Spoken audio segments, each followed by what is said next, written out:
Hey everyone, and welcome back to Generative Now. I am Michael Mignano. I'm a partner at Lightspeed, and for this week's show, we're revisiting one of our favorite episodes with Mikey Shulman, the CEO and co-founder of Suno. Now, since this episode first aired, Suno has launched its first mobile app, making the generation of music possible from wherever you are.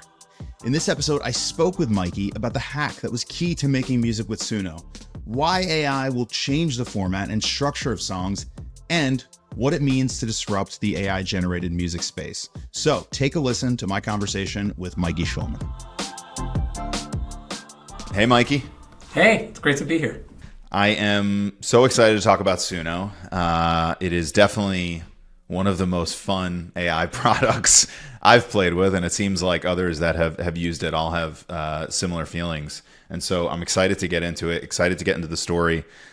Before we do that, I think we have to go back a little bit because what I understand about you and your interests and passions growing up, they're very aligned with what you're working on right now. Yeah, definitely. I think I've definitely been doing music for much longer than I've been doing AI. Played a lot of piano as a kid.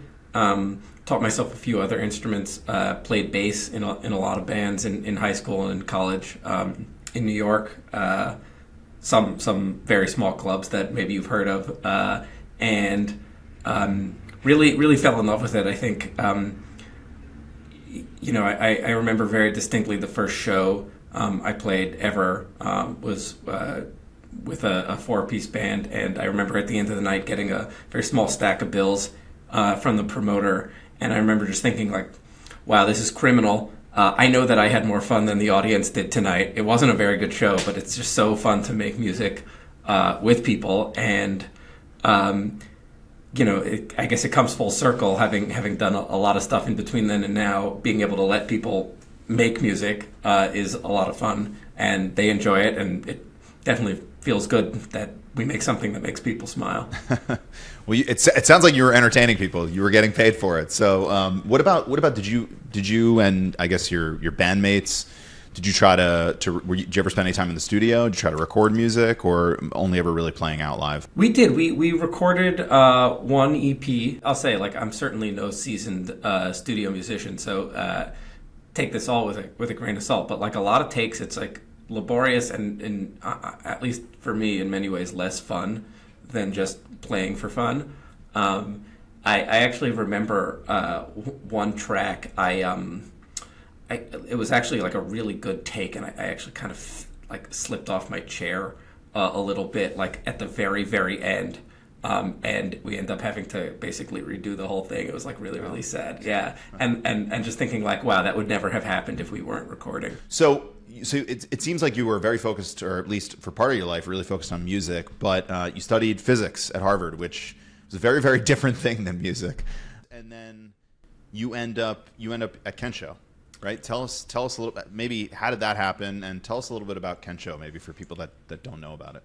Yeah, total accident, honestly. Really a nice right place, right time type of a thing for me. I was in the last year of grad school, and I was introduced to some people at Kensho, one of whom is one of my co-founders now, Martin. And we went to lunch just because I was local, and at lunch they said, when do you want to come interview? And I said, I don't know, I'm a grad student, I can do whatever I want. And they said, how about right now? And so we went upstairs and I interviewed, and I did very poorly.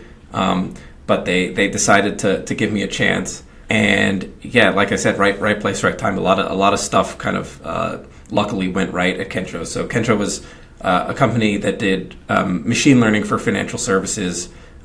We did a lot of NLP. You can think there's a lot of documents that are really financially relevant, and how do you kind of, in an automated way, make sense out of a lot of those. Acquired by S&P Global in 2018. In some sense, this was amazing. We got acquired by a company with one of the biggest, if not the biggest, trove of financial documents that you might want to play with. So, you're kind of like a kid in a candy store.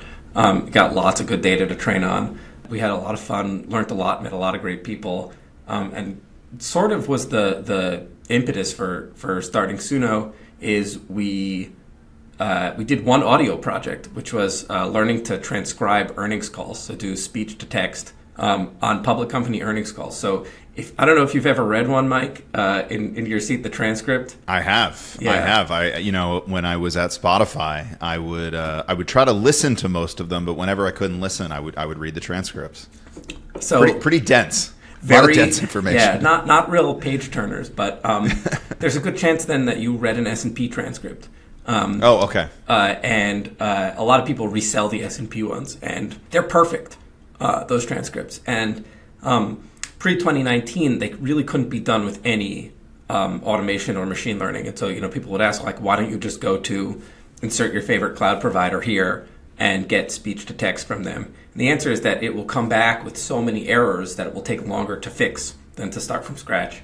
And of course, if you have 20 years of perfectly transcribed training data sitting in the basement and you're a machine learning company like this, your eyes kind of light up. And that was our first foray into audio AI. And like the rest is history, we fell in love with it. It is like, it's so beautiful. It's so much more human. It's messy. There's so much interesting stuff in it. And it is so far behind images and text. And I think that was definitely true in 2019 when we started on that project. And, in some sense, it's more true now if you just think about everything that you've seen happen in images and text.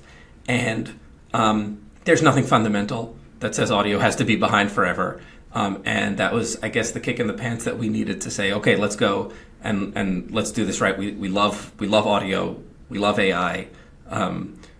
Let's do this.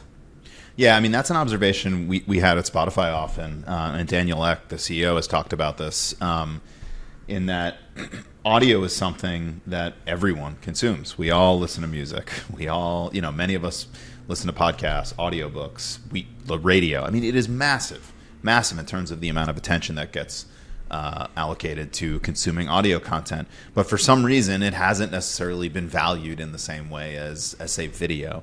I think things are just beginning to change now, but, even rewind just 6 months or something like that, and audio looks a lot like text did in 2019, which is to say there's a lot of very unipurpose models, like very task-specific models. And so, we look at text a lot to kind of understand the landscape. And so imagine, I know we did this at Kensho, things like named entity recognition. It's like, here's a piece of text. Let me pull out all of the people and places and companies in this piece of text. And you'll train a model to do only this one thing. And you will always be extremely data limited. You're basically always just limited by how much labeled data you can get your hands on. And I think audio in those two tasks looks a lot like that. It's like, how much labeled data can I get on speech to text, or how much labeled data can I get on text to speech? And these models end up small and somewhat brittle because of the lack of all that data. And now go back to text. No one would ever think about training a named entity recognizer model. You would just paste some text into GPT and you would say, give me the named entities in this piece of text. And it's because there was some sort of paradigm shift there of, I'm going to forget about a single purpose model. I'm going to train a very large self-supervised model on as much unlabeled text as I can get my hands on. And okay, then let's just do the same thing for audio. Let's train a large self-supervised model on as much audio as we can get our hands on, and then we can figure out how to make it do the things that we need to do. And I think you're just beginning to see that happen in audio. So if I could, maybe my understanding of what you're saying, probably in a much more simple way, because I'm obviously not nearly as close to the research as you are. It sounds like lack of training data, lack of data has been a big limitation. Gathering up a bunch of text doesn't seem that hard. There's, a treasure trove of it sitting on the internet.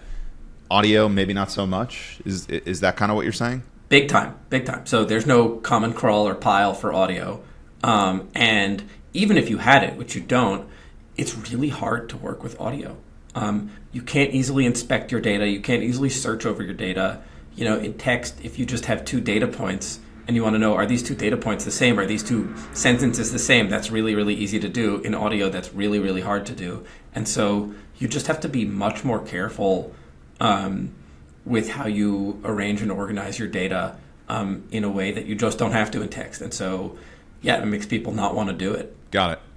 So how much of the focus of Kensho was on this work that you were doing around audio and transcriptions of earnings call? Was that just sort of a sliver of the work? And where did that happen along sort of your journey at Kensho? It was a part, but not the majority at all. Like most of what we were doing was text, and it happened maybe started a year after the acquisition, after we kind of learned where all the data lived and what all the interesting projects are. And I think, don't get me wrong, there are a lot of future interesting things to do in financial services with audio, but I think ultimately there's way more stuff with audio outside of financial services that you can do, and that's like really what drew us to want to go do that. And I think financial services is for good reason, a somewhat more risk-averse domain. And so I think there's so many interesting things to do with text there that it will be hard to look away from those text-based projects. Got it. So you're running machine learning at Kensho, then obviously you go through the acquisition. You're inspired by this challenge around audio. Did you and your co-founders actually, I believe all your co-founders were at Kensho, did you leave specifically to go work on this audio project that became Suno? Pretty much. We knew that as much as we loved our jobs, like pursuing audio in a financial service company doesn't necessarily make sense. And so I think we didn't know exactly the form that our product would take, but we knew that there was big opportunities. Yeah. So tell us a little bit about that sort of founding journey. I'd love to hear a little bit about the early days of Suno. It's funny. We looked around for a while and we talked to a lot of people doing things in audio. And in some sense, one of the biggest learnings there was what I said before, is like people really don't like working with audio. And I think maybe that's what made us special, is we really liked working with audio, but like most people don't like working with audio. And we knew that the quote-unquote right way to do things would be to try to train a big self-supervised model. A foundation model is the buzzword. Yep. And we always said we wanted to do this right so that things are kind of future-proof and it gives us capabilities very easily compared to training things in sort of the old-style way. And honestly, we weren't sure the instant we left Kensho that we would do music as opposed to speech. We knew speech very well. A lot of people told us like speech is this really, really big market. Don't focus on music. That would be a really, really bad idea. And I think a couple of things happened. One is, by virtue of all four of us being musicians and audiophiles, like we kind of couldn't help ourselves in some sense of starting to do music. And then there was another really big realization, which is that we put out an open source project called Bark, which is a text-to-speech model. And it got good uptake by the community, got a lot of GitHub stars. And what we found is that we would ask people like what they were interested in there was a little sign-up form on the README from Bark. And the biggest thing people wanted was music. And this was like a big aha moment for us. It's like, here's this text-to-speech model. It got a lot of popularity. People like it. And the biggest thing that everybody here wants is not text-to-speech, it's music. And so if you kind of can't help yourself from trying to do music and then everybody in the community is telling you to go do music, that's like a pretty strong signal. That was a little over 6 months ago. So we're like just past 6 months from releasing our first music model. We've released a few more since then. And yeah, haven't really looked back. So you come out with Bark, and you're saying developers in the open source community are saying, hey, we want to use this for music. We want to build music applications with this model. That's right.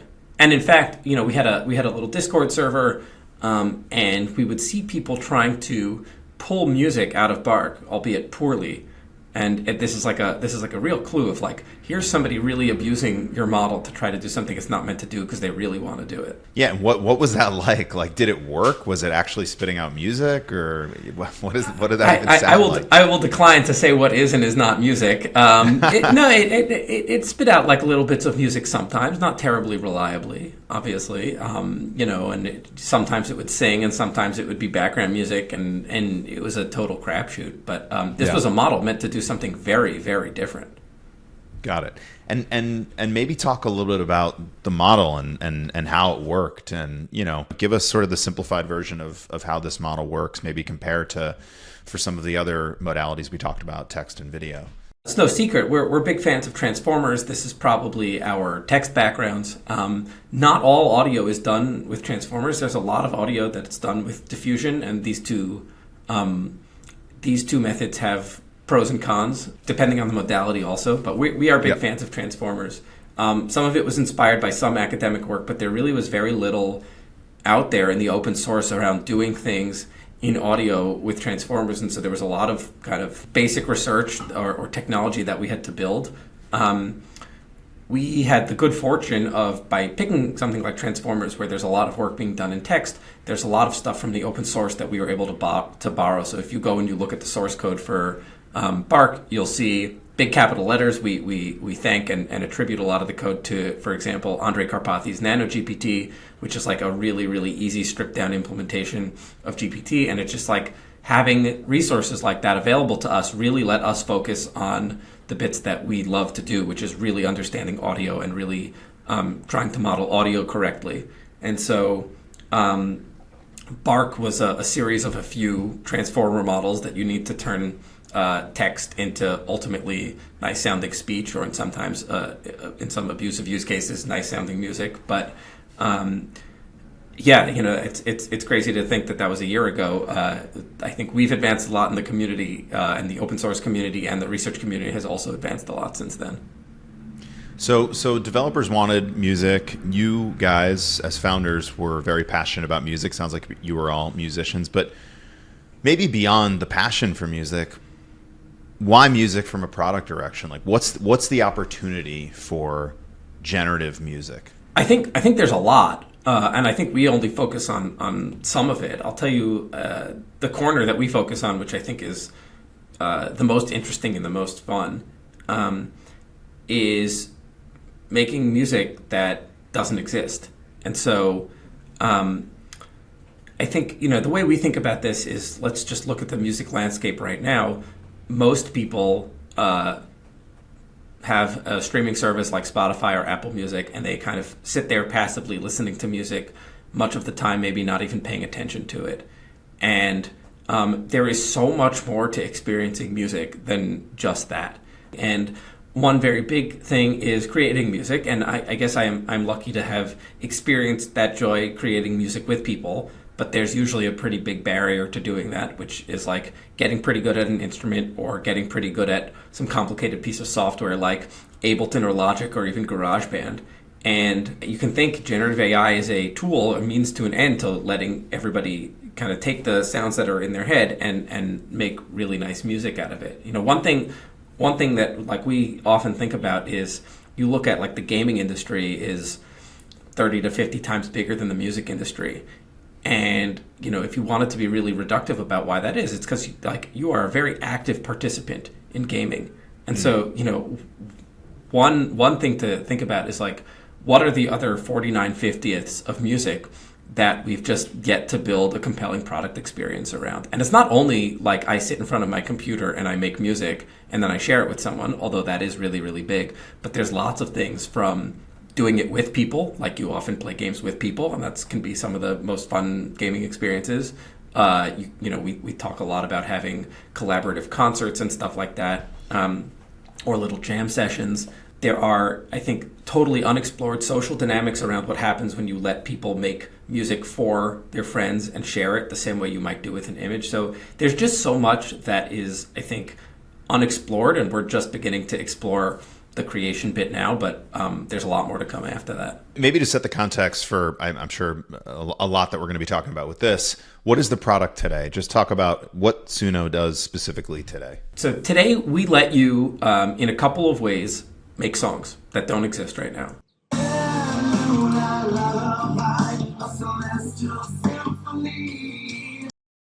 So there's a song that's in your head, there's something that's going on in your life right now, and you can turn that into a song. The same way that you might write in a journal or take a picture of something, you can turn it into a song. And music is a really human form of expression that I think we're all really hardwired to want to do. You can do something as simple as type in, make me a reggae song about podcasting. Or you can go a little bit deeper and you can bring your own lyrics, and you can really understand the different ways you can prompt these models to do things whether it's with playing with line breaks or saying this is a verse and this is a chorus, or describing the music with adjectives that most people would not think to use to describe the music, and out will pop a song. And hopefully you enjoy it. And I think most importantly, hopefully you've enjoyed the process of arriving at the final product. Now, at scale, like when people are doing this at scale, like what do you think the role of generative music will be in relation to non-AI generated music? That's, fast forward 5 years from now, like, are my kids, instead of listening to Taylor Swift, are they going to be listening to AI generated music? Is there a hard line, or how will these things coexist? I'm not necessarily sure there's a hard line, because I think AI is a set of tools, and those tools will come to artists as well. And while we are not focused on that, other people are, and I'm sure there's going to be a lot of work where artists do things with AI. But I think the answer is definitely both. And you like listening to Taylor Swift because you have some connection with her and her music and what she's writing about. And you will also like listening to the song that your best friend made for you because you have a very different kind of connection with your best friend. And I think, when I said we're trying to figure out what the other 49/50ths of music really is, that is to say, I don't think that first 50th is going away. It's like really, really important. I think there is a pretty big continuum here that we're trying to explore. How much do you all as a team think about the format of music as it exists today? Right now, music is delivered obviously digitally via streaming service, Spotify. It's organized into these algorithmic playlists that get delivered to people. As a result, the actual creative format of the music is often optimized by the artist, by the producers to play into that. It's something like 2.5 minutes to 3 minutes, gets right to the hook to catch you as quickly as possible. How much do you think about the format of music as it exists today, and how do you think the format will evolve in a world where much of it is AI generated? It's a really good question. We think about this a lot, and I think the short answer is we don't know, but we know it's going to change, and we know that it is changing. And I think like you mentioned, songs are now, 2.5 to 3 minutes, and maybe 5 years ago they used to be longer, and 10 years ago they used to be longer still, and they're trying to get to the hook faster, for various reasons having to do with how streams are paid out. You have things like TikTok now where you're taking 60 seconds of an existing song and you're doing something with it, and I think AI will certainly accelerate some of the changes in format, but we don't exactly know what they are, and we are playing around with them a lot. One thing that I think pretty firmly is, right now we make songs that are 1 to 2 minutes, but a 1 minute song is very different from a 1 minute clip from an existing song. And how do you condense the journey of a whole song that used to be 3 minutes into 1 minute is something that I don't think it's for us necessarily to define. I think it's for us to make the tools to let people make the music, and then that new art form will kind of emerge from people making stuff. And then kind of as a corollary, when you have a lot of 1 minute songs, not 1 minute clips of songs, what does a playlist mean? Playlist maybe now takes like different forms. Like maybe actually I make an album and my album doesn't have 11 songs on it. Maybe my album had 25 songs on it because it's still that listening experience. And it is a new way to tell stories in kind of smaller chunks. It's like a book with 3-page chapters. Yeah, it seems like the delivery mechanism of music has so much to do with the actual creative format of music, right? And so it strikes me that however we're all listening to music will probably inform what people end up wanting to do with Suno as a tool. And so do you imagine a world in which, a Suno generated song is delivered in the same way that, say, a Taylor Swift generated song is, and we're sort of listening to them back to back? Or are they happening in like completely different contexts and experiences? I think it is certainly possible that you're listening to those things back to back, but there will certainly be new experiences from this new art form that we are trying to figure out what they are. And I think it would be maybe a little bit reductive of us to think it has to be all one or all the other. Like one thing we say is we are almost indifferent as to what you do with the songs that you create. You own the songs that you create with Suno. If you want to put them on YouTube, that's good. We're not gonna try to prevent you from doing that, and we're not gonna try to take a cut if you make a lot of money. but we're basically just as happy if you shared that song with your 3 college roommates and you all got a good laugh out of it, and then that's where the song lives forever and ever. So, and again, I think there's a lot in between Spotify and that 3-person group text message. It's interesting to think about where this all could be going. I mean, maybe just taking like image models as a comparison, it feels like the creativity and almost the art form of making an image will naturally change. Like the experience of making that will change as the models get faster and faster. Right now, I go into Midjourney, I type in a prompt, I get 4 of them at low resolution. I think that experience then inspires the way that I create for that medium. And I imagine as it gets faster and faster, I probably start to create differently, right? And maybe in a more dynamic way. Now going back to Suno and applying it to Suno, I imagine as your models and your experience gets faster, it will also impact the creative experience, but it might impact the consumption experience as well, right? I mean, can we imagine a world where music is almost dynamically being created on the fly for our own personal tastes? 100%. And I think there's, right now, music gets streamed to you on the fly. And there's a really interesting discovery problem of figuring out what music out there is going to be most in line with my weirdo tastes in music. In other modalities, like basically user-generated content makes for increasingly smaller and smaller niches that really appeal to people. And ultimately what generative AI will let you do is let you create that really, really micro niche that has only one person who really, really likes it. And you can't support a whole industry just for that one person, but generative AI can make you stuff on the fly, tailored to your exact tastes, and can keep learning from the things that you tell it to make that music better and better. So I think that is yet another experience in music that doesn't exist yet today that we are excited about eventually being able to tackle. So we talked about how the delivery mechanism inspires the creative process, but it almost feels like, based on what you're saying, that the creative process could inspire the delivery mechanism in the future. If music is so fundamentally easy to create in this near future and dynamic and personalized, maybe we don't listen to songs the way we do now, right? Where we just listen to the 3-minute or even the 1-minute song and then skip to the next one, right? It could be something else completely, entirely.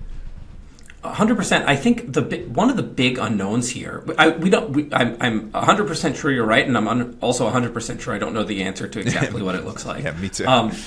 I think one of the biggest question marks for us is ultimately what do the sharing dynamics and the social dynamics look like here? And so just to be clear about that, right now when we stream music, there's a bunch of artists who make music. The rest of us just passively listen to it. We stream it. It's like very unidirectional. And there is some connection between artists and fans, but it's somewhat cursory. And then there are, and I would say that kind of resembles, let's say, the high end of Instagram, where you have people spending 6 figures making posts and they have a lot of followers and they make their livelihoods like that. But there's lots of things that are missing in music that exist in other modalities, whether it's the social graph that exists on Facebook, or whether it's like that tail end of Instagram, where it's like someone with a locked account with 17 followers posting pictures of their kids. And that doesn't exist in music yet today, and that can exist in music. And the exact nature of how these things get shared and liked and remixed and used for additional creative inspiration, we don't know those details, but they're going to matter a lot in how these things ultimately get distributed. Yeah, it's fascinating. So what's gone on so far since you shifted to music? There's a Discord, there's a website. I believe you also had a really exciting partnership with Microsoft that you announced recently. Maybe talk us through some of the highlights over the past couple of months.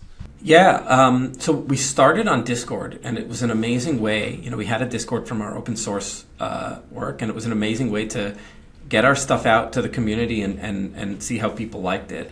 In November, we released our first non-Discord experience, web app, and people like that even more. And I think since then, it's been super exciting. So the partnership with Microsoft is great. They've integrated our kind of free tier into Copilot, which is a set of lots of different creative experiences. And just like you may want to make an image to as an outlet or for any other creative reason, you may want to do the same with a song. How did that come together? I mean, that's huge. That's huge. Yeah, it's funny. I think I've heard at least rumors that somebody had shown the very thin web app to Satya over Thanksgiving, and he played with it and he really loved it. So obviously, we were pretty stoked to have the opportunity to get our songs into Microsoft Copilot. Eventually, that is an amazing way to spread the word about how enjoyable making music really is. We've just announced the little Valentine's Day experience. I think music is so important when we think about, let's say, soundtracking our lives and these different experiences that we can bring to people that are tailored to for example, Valentine's Day, and how do we get people making songs for one another and spreading love and spreading joy. Really, really exciting. People seem to like it a lot. So yeah, I don't know. It's been a really fun couple months, and we build a product that makes people smile. Speaking of product, so much of your background has been in machine learning, engineering, research. Now in this role, leading Suno, I imagine you're spending so much of your time on product, designing product, thinking about the product experience. How do you approach building product at Suno to connect users with this model that you've developed? Yeah, I'll caveat this with, I don't think I'm terribly good at product, but there's certainly people here who are. I think there's a few important principles that we think about. I would say the first is, one thing we say is like aesthetics matter, which is to say it's very easy with a machine learning background to just be super obsessed with whatever quantitative metrics you have about how good your models are. And ultimately, all of these quantitative metrics are flawed, and they're especially flawed in music just because they're not very mature. And ultimately, like, these are the best judges of what's going on. And so you'd need to listen to the stuff that is coming out of your model. And that is like a big driving ethos, both for the product and both for and the whole company. Another big thing that we think about is just like, what are the workflows that people want to do that are intuitive for people to make music? And it can be tough actually with a lot of people at the company who really love music to to tend to make things that resemble the workflows that professionals like to use to make music. And one thing, like, we always tell ourselves, like, my mom does not want to make music the same way a professional producer wants to make music. And for example, I think once you've talked about something like, I want to stem this out and I want to take that kick drum and I want to take out the low end, like, I promise you that's not how my mom thinks about music. It's gone too far. Yeah. It's gone too far. And so thinking about it very much from the perspective of, here's somebody with very specific tastes in music who's never produced a bit of music in their lives. How do they intuitively think about this process? And either fortunately or unfortunately, it means that we end up building things that are often not suited for professional musicians, and it's just kind of not the goal right now. The last thing I'll say is that it is also very easy with, like, a lot of academics to think that you can just first principles reason your way toward what is the best experience here. And I think this is an empirical science where, let's say, because we have backgrounds in music, we actually can't intuitive the way novices want to use it. And so we need to run a lot of experiments, and we need to ship a lot of features, and we need to see how people like them. And then we can kind of iterate our way there. Speaking of product and the product experience, you talked earlier about how now it's, you can bring your own lyrics, you can just describe it, but it sounds like it's mostly coming from, a text to song approach. As you think about the product's evolution, what are the other ways in which you might enable people to create music outside of just text? Yeah, it's a really good question. I'll say, before I answer it, I'll just say, like, I'll be unkind to machine learning people because I am a machine learning person. Like, people will think like, oh, this is a text-to-music model. And I think that is an extremely non-user-centric way of thinking about what we're doing. And if all you can do is think about A to B, it's text-to-music, or tapping on the table to music, or it's like, we will never build something people want to use. And so we really try to think hard about it from the other end and think about, like, what inspires people to want to make music and how can we get them to express that. And so, yes, describing stuff is great, but not everybody is in the habit of writing lyrics. maybe there are other ways of describing things, whether that's tapping your pencil on the table and recording that, or maybe you sang into your microphone and for some inspiration, I think maybe you can come with your own samples of music and kind of describe why you like them and start that as a process, kind of like you might do mood boarding in Pinterest. There's lots of stuff there. I think one of the workflows that we are really into is what we call soundtracking your life. And it's like, what are all of the random things that are happening to you today? And how are you going to kind of show those to a model as inspiration for the sounds that are in your head? And maybe it's a really loud car horn, like whatever it is. So we try to keep a pretty open mind there. We've got a lot of stuff coming that I don't want to that I don't want to tease out just yet. But I think we are very cognizant of the fact that text to music is going to be limiting. It's really, really cool. And then on the output side, you've clearly made some very intentional choices, obviously in terms of the quality, which is phenomenal, but also on the limitations, right? I believe, you make it very difficult, if not impossible, for anyone to make anything that may be infringing of existing artist rights. Maybe talk a little bit about that. We always said we were going to do audio the right way, and technically that meant kind of the foundation model approach. And then, ethically and legally, that means not trying to infringe on existing artists and trying to do this in a way that is artist friendly. And this is not only because it's ethical and legal and moral, it's because it's also what we think is the future of how people want to do music. It's that other 49/50th that we were talking about before, of people aren't going to lose their connections to artists, but there's just a lot of other experiences that we can do. And so we don't let you say, make me a Taylor Swift song. Actually, our models don't even know who Taylor Swift is, but instead of actually making something up that's just not, we try to gently nudge users into the behavior that we think is the long-lasting one, which is making the original music that's in your head. And the same for other people's existing lyrics. And one thing that is actually nice for us is there's a lot of these cover type things where maybe you could have Taylor Swift doing Enter Sandman by Metallica, and I think those tend to go very viral, and I think that is really not the future of how people want to do music. And so we're very happy to kind of let those things go viral and then kind of evaporate somewhat quickly. And I think the analogy that not with your platform. Exactly. Yeah. So you can't do that with our platform. You can do that with someone else's. It is almost certainly illegal.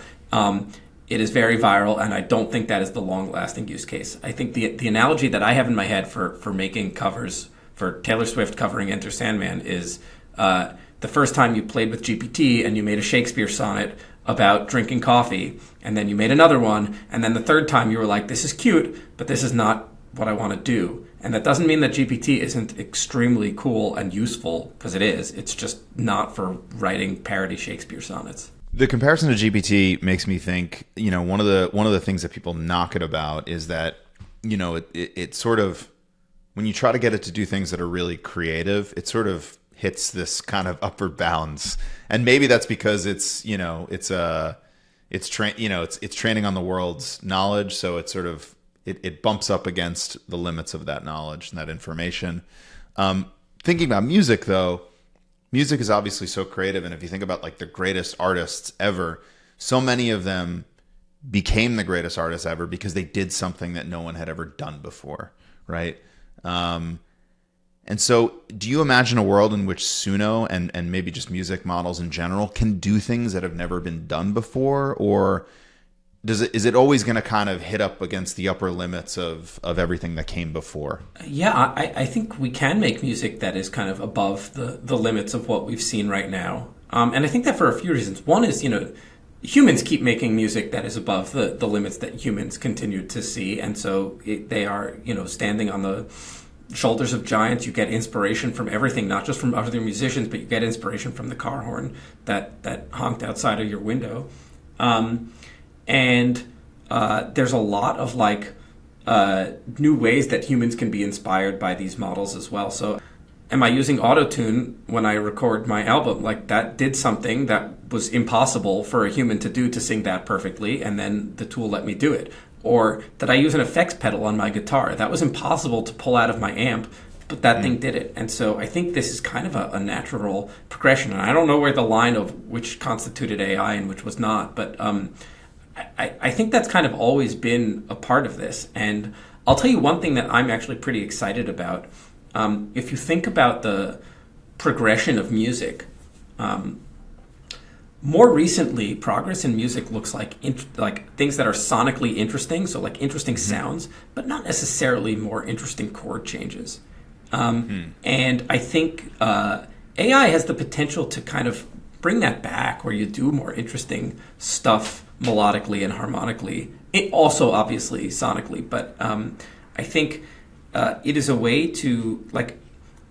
way for humans to express the sounds that are in their heads, and sometimes that there's a block that kind of artificially sets the bar for humans too low. You know, one of the things that's come up on this podcast a couple of times is this notion of training on the entirety of the internet. Definitely feels like it's a little bit of a Wild West right now. You know, the OpenAI New York Times case comes to mind, and everything that's being discussed there. Like, how do you think this shakes out? Are there changes coming, and what will that mean for the future of these large foundational models? Yeah, I think there definitely are changes that are going to come. I think some will be across the modalities. Others may be modality specific. I think music is particularly interesting because there are just much more established ways of interacting with rights holders, and for example, on the let's take that New York Times OpenAI lawsuit, where the New York Times is upset that you can get an entire New York Times article out of GPT with the right prompt. There are, if I have a restaurant and I stream some song, there are like very obvious ways that are established that I can compensate the owners of that song, the master and the songwriter, and that doesn't exist in text. And so I think it's not going to be blanket solutions that apply across the whole industry. I think some things will and some things won't. The thing that's going to be really tricky here, I think, is actually geographical differences between, let's say, different countries. And I'm honestly a little bit worried about how things will shake out. Is OpenAI going to have different models in the EU and in the US and stuff like that? And just that may get very difficult and kind of prone to I don't know, hacking, and people are going to be using like VPNs to access different countries' models and stuff like that. I think it's really, really early. I think people think this is going to get sorted out in the next 6 months. And I don't even think the OpenAI lawsuit won't get sorted out in the next 6 months, but that won't even sort everything out for the whole industry. So, for us as Suno, especially with music being somewhat farther behind images and text, we watch this stuff very closely. We try to always do the legal and moral and ethical thing, and these things aren't always the same. Something that's legal may still be not artist friendly. The thing that we stress is it's like super early, and I don't think there are any scenarios that are amazing for us or terrible for us that I can foresee in the next year. It seems like OpenAI is doing licensing deals with media publishers. And you have to imagine a world in which those media publishers obviously then benefit in some way. Maybe it helps drive subscriptions, or I don't know. Maybe there's a new version of these models where you can use certain ones that output New York Times and certain ones that don't. Do you imagine similar types of deals happening in music? Can you imagine a world in which I know we keep mentioning Taylor Swift. The Taylor Swifts of the world are collaborating directly with music models to create generative Taylor Swift music. Yeah, 100%. So, Google is starting to do this with their Lyria project, and they have a few big artists on board there. But, if we think about it, like, let's fast forward a few years, and the licensing climate is a little less uncertain, and maybe we can let you prompt the model with a Taylor Swift song, and like this was the big inspiration, and there's something that is akin to the way people pay out for sampling now, but it's obviously a little bit different. And then all you had to do, Mike, when you wanted to make a Taylor Swift inspired song was like pay for that sample. And I don't know how much it will be, and I don't know how much will actually go to Taylor Swift, but like we will be able to let you do that. And we can actually do that right now. We just can't let you do that because we don't know how to pay Taylor Swift for it. Right. So it's technically possible. It's just not the infrastructure for that from a royalty perspective is not yet built. Exactly. What's next for Suno? Where do you go from here? What are you looking at over the next couple of quarters? Yeah, a lot of exciting stuff. So we've got a new model that we're going to release soon. It is kind of better in all of the ways that we think about, so we're really, really excited about it. Just can go tactical for a second. When we think about models qualities, we think about audio fidelity. Like, does it sound like it was crisply recorded with beautiful hardware? We think about song quality. Is it catchy? Does it make me feel? And we think about controllability. When I asked for something, does that something come out? And because music is still so early, we're still making gains across all of these. So really, really exciting. Lots of new ways that we want people to interact with stuff. So whether that is different ways of prompting the model, whether that's different interfaces into our product, we're like really excited about all of those. Yeah, those are the big ones. There's a couple of other secret things coming down the pike that we're not ready to talk about just yet. But I think the future of music is really, really big, and I think people think a lot about how streaming almost killed the music industry, and people think that AI will almost kill the music industry, and I think it's really, really the opposite. I think we are quite confident that there's another 49/50ths of music that we, among others, are going to try to uncover. Always got to ask, is Suno hiring? We're always hiring. So we're in Cambridge, Massachusetts. Kind of a fun place for building companies. It's something we've done here before. Always looking for the best talent across software and machine learning and product and design and music. If you really love building stuff and you really love music, this is probably a good home for you. Mikey, thank you so much. This has been so much fun. We really appreciate all the time. Awesome. Thanks so much. This was great. Happy to be here. Let's do it again sometime. See ya. Thanks, Mike. Thank you so much for listening to Generative Now. If you liked what you heard, please rate and review the episode. That really does help. And of course, subscribe to the podcast on platforms like Spotify, YouTube, and Apple Podcasts. If you'd like to learn more, you can follow us at Lightspeed VP on YouTube, Twitter, LinkedIn, Instagram, and Generative Now is produced by Lightspeed in partnership with Pod People. I am Michael Mignano, and we will be back next week with another awesome conversation. Thank you so much.